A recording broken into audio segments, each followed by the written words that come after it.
ಅಪಘಾತಗಳಿಗೆ ಆಹ್ವಾನ ನೀಡುತ್ತಿದೆ ಎತ್ತಿನಹೊಳೆ ಕಾಮಗಾರಿ.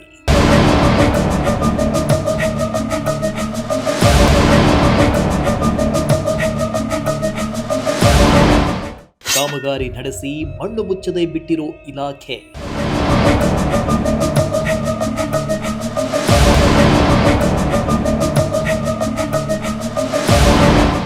ಜೀವ ಭಯದಲ್ಲಿ ಸುತ್ತಮುತ್ತಲ ಸಾರ್ವಜನಿಕರ ಓಡಾಟ.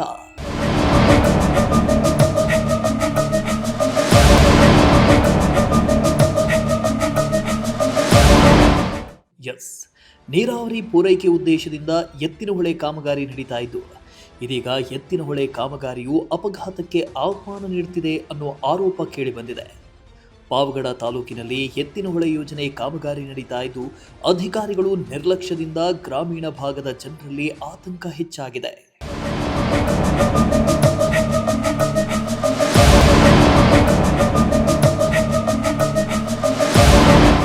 ತುಮಕೂರು ಮುಖ್ಯ ರಸ್ತೆಯಿಂದ ಚಿಕ್ಕನಾಯಕನಹಳ್ಳಿ ಗ್ರಾಮಕ್ಕೆ ಸಂಪರ್ಕ ಕಲ್ಪಿಸುವ ರಸ್ತೆಯಲ್ಲಿ ಪೈಪ್ಲೈನ್ ಕಾಮಗಾರಿ ನಡೀತಾ ಇದೆ. ಆದರೆ ರಸ್ತೆ ಮಧ್ಯಭಾಗದಲ್ಲಿ ತೋಟದ ಭಾಗವನ್ನು ಸಮರ್ಪಕವಾಗಿ ಮಣ್ಣು ತುಂಬದೆ ಹಾಗೆಯೇ ಬಿಟ್ಟಿರೋದು ಅಪಘಾತಗಳಿಗೆ ಆಹ್ವಾನ ನೀಡುವಂತಾಗಿದೆ. ವಿಶೇಷವಾಗಿ ರಾತ್ರಿ ವೇಳೆ ಹೊಲಗಳಿಗೆ ನೀರು ಕಟ್ಟುವುದಕ್ಕೆ ತೆರಳುವ ರೈತರು ಹಾಗೂ ದ್ವಿಚಕ್ರ ವಾಹನ ಸವಾರರು ಜೀವ ಭಯದಲ್ಲಿ ಓಡಾಡುವಂತಾಗಿದೆ.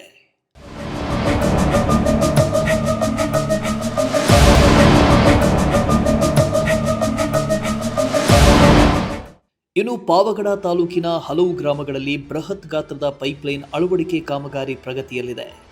ಕಾಮಗಾರಿ ವೇಳೆ ಸುರಕ್ಷತಾ ಕ್ರಮಗಳನ್ನು ಕೈಗೊಳ್ಳದೆ ಎಚ್ಚರಿಕೆ ಫಲಕಗಳು ಅಥವಾ ಬೆಳಕಿನ ವ್ಯವಸ್ಥೆ ಒದಗಿಸದೆ ಕಾಮಗಾರಿ ನಡೀತಾ ಇದ್ದು, ಇಲಾಖೆ ಅಧಿಕಾರಿಗಳು ನಿರ್ಲಕ್ಷ್ಯ ವಹಿಸಿದ್ದಾರೆ.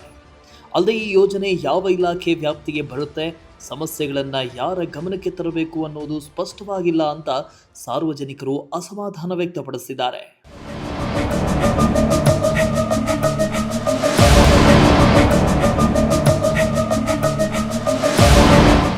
ಇನ್ನು ಯಾವುದೇ ಅನಾಹುತ ಸಂಭವಿಸುವ ಮುನ್ನ ಸಂಬಂಧಪಟ್ಟ ಅಧಿಕಾರಿಗಳು ಸ್ಥಳ ಪರಿಶೀಲನೆ ನಡೆಸಿ ತುರ್ತು ಕ್ರಮ ತೆಗೆದುಕೊಳ್ಳಬೇಕಾಗಿದೆ. ಅಲ್ಲದೆ ರಸ್ತೆ ದುರಸ್ತಿಯನ್ನು ಪೂರ್ಣಗೊಳಿಸಿ ಸುರಕ್ಷತಾ ವ್ಯವಸ್ಥೆ ಒದಗಿಸಬೇಕು ಅಂತ ಸಾರ್ವಜನಿಕರು ಆಗ್ರಹಿಸಿದರು. ಇಮ್ರಾನುಲ್ಲಾ, ಪ್ರಜಾಶಕ್ತಿ ಟಿವಿ, ಪಾವಗಡ.